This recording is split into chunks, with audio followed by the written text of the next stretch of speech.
যে 1400 বছর আগে যে লোকজন ছিল তাদের ব্যাপারে কি হবে? তারা কোরআন থেকে বঞ্চিত। আল্লাহ যদি অতি দয়ালু, অতি মহান, অতি ক্ষমাশীল হন, তাহলে 1400 বছর আগের লোকজন কি বঞ্চিত হয়নি? খুবই ভালো প্রশ্ন করেছেন।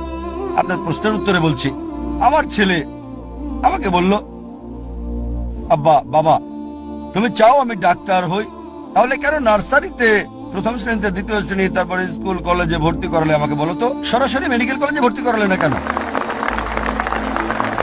যদি আমার ছেলেকে ডাক্তার বানাতে চাই, আমি সরাসরি তাকে মেডিকেল কলেজে ভর্তি করাতে হবে না। প্রথমে তার জন্য ক্ষেত্র তৈরি করতে হবে। প্রথমে সে প্রি প্রাইমারি স্কুলে যাবে, তারপর স্কুলে যাবে, স্ট্যান্ডার্ড 1, এভাবে স্কুল পাস করবে, তারপর হাই স্কুলে যাবে, তারপর কলেজ যখন যোগ্যতা অর্জন করবে তখন মেডিকেল কলেজে যাবে সে। একইভাবে সর্বশক্তিমান আল্লাহ, যিনি অদৃশ্য জ্ঞানের মালিক, যার সকল কিছুর জ্ঞান আছে, মানব জাতির ব্যাপারে যিনি জানেন, তাই এটা বলা হয়েছে পবিত্র কোরআনে সূরা রাদ অধ্যায় নম্বর 13 আয়াত নম্বর 38। আল্লাহ বলেন, লিকুল্লি আজলিন কিতাব, কিতাব দেওয়া হয়েছে প্রত্যেক যুগে, প্রত্যেক সময়ে। কোরআনের 4টার নাম বলা হয়েছে, তাওরাত, জাবুর, ইনজিল এবং কোরআন।